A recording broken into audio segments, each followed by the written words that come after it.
Episode 7. The switch called action. The brain often experiences the world after movement begins. Hello, this is Dr. Yoshi. Thank you for coming back to Rewire Lab.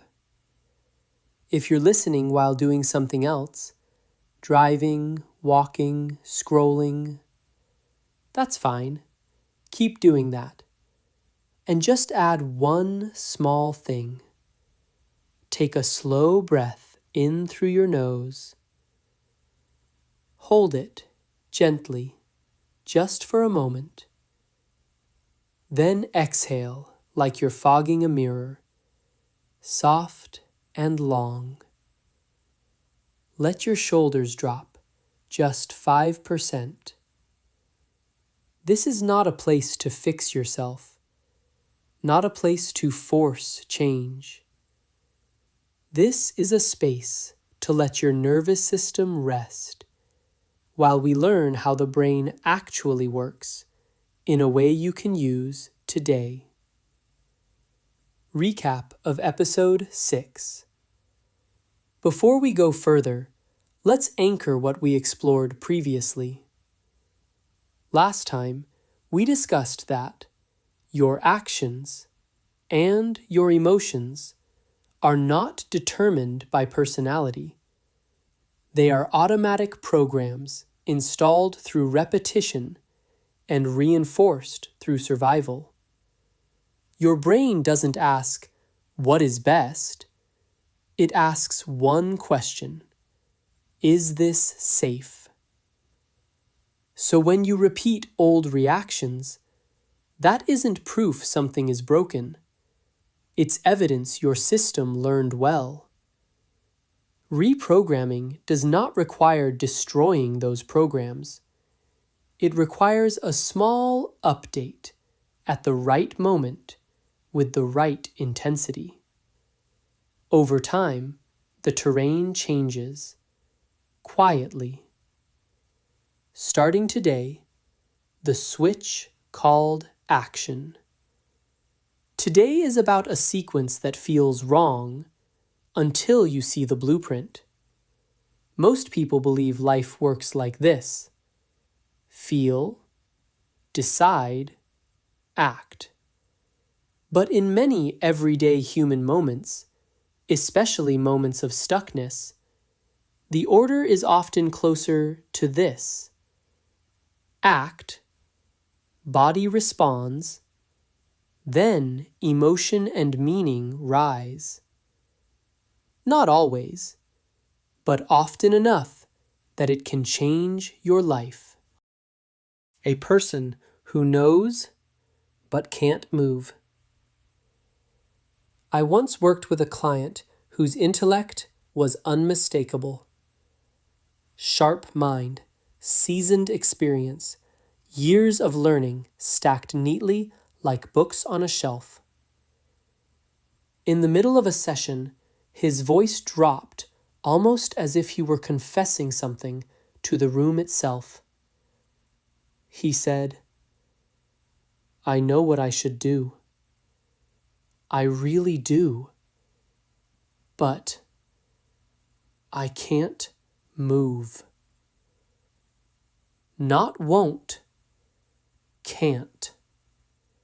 His will wasn't weak, and yet the screen of his life felt frozen, as if the mouse and keyboard worked, but the power was never turned on. If you recognize yourself here, stay with me.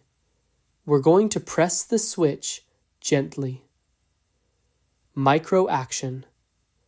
Before we go further, don't understand this yet. Do it. Very gently move one finger. That's it. Any finger you want. No meaning yet. No motivation required. Just movement.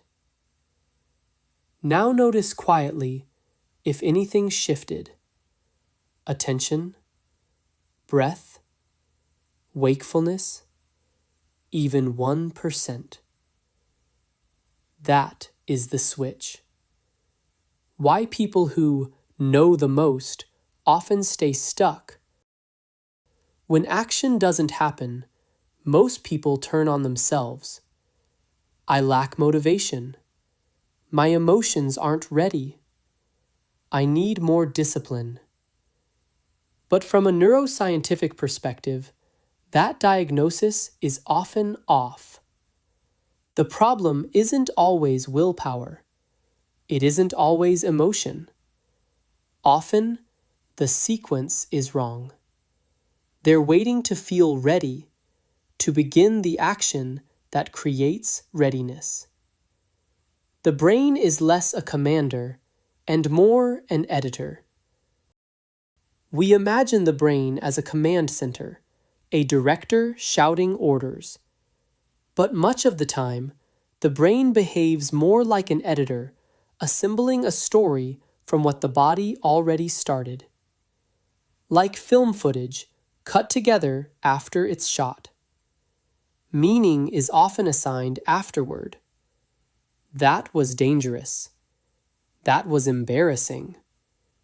That was safe. That worked.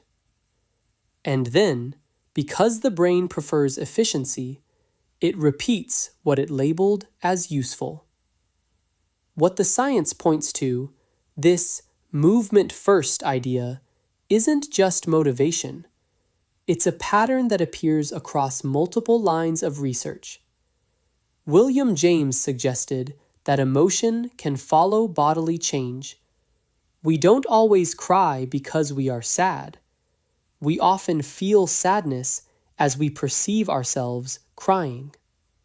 Benjamin Libet's experiments suggested that brain activity related to movement can begin before we report conscious awareness of deciding.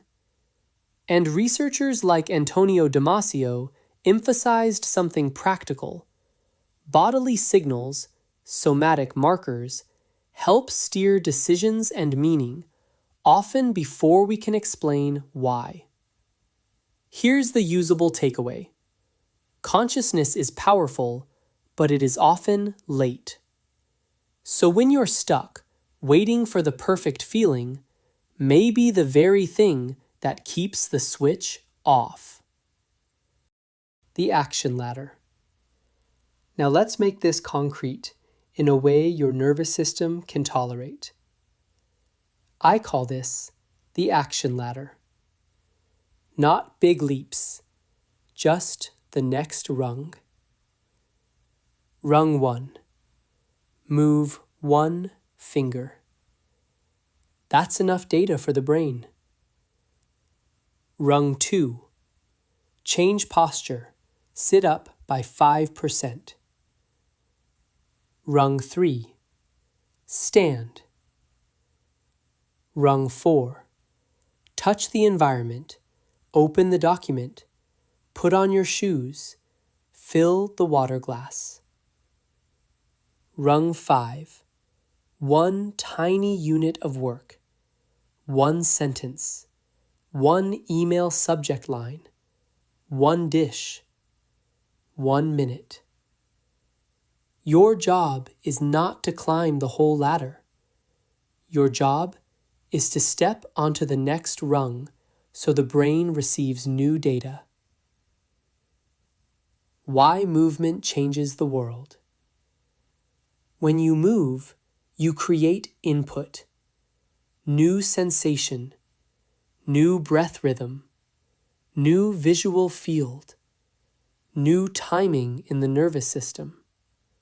And that input can help bring online systems involved in attention and reward. Not because you forced motivation, but because you provided the brain something it can update from. This is why you take a short walk, mood can shift. You begin the task, focus can appear. Action doesn't always follow emotion. Often, emotion follows action. Therapeutic integration. If your life feels frozen right now, you are not broken. It may simply mean your system is trying to avoid threat by staying still. So we don't attack it. We don't shame it. We press the switch in a way that feels safe enough. Move first at the smallest tolerable dose. Then let your body respond. Then let meaning emerge. That's not toughness. It's correct sequencing. Episode 7 Summary. Inability to act is not always weakness of will or emotion. Often, it's a system that hasn't been activated or a nervous system waiting for safety. We assume, feel, decide, act. But when you're stuck, the brain can often work better in this order. Act, body responds, meaning emerges. Emotion and motivation are frequently results, not prerequisites. So there is one practical condition for movement. Start with the next rung. One finger. One posture shift. One stand. 1 minute. If the world feels still, you're not broken. The power simply isn't on yet. If something loosened even slightly, that's enough. Here, we value depth over speed. Before leaving, take one more breath. In and out. I'll see you in the next episode. This was Dr. Yoshi. Until next time, rewire your brain, change your life.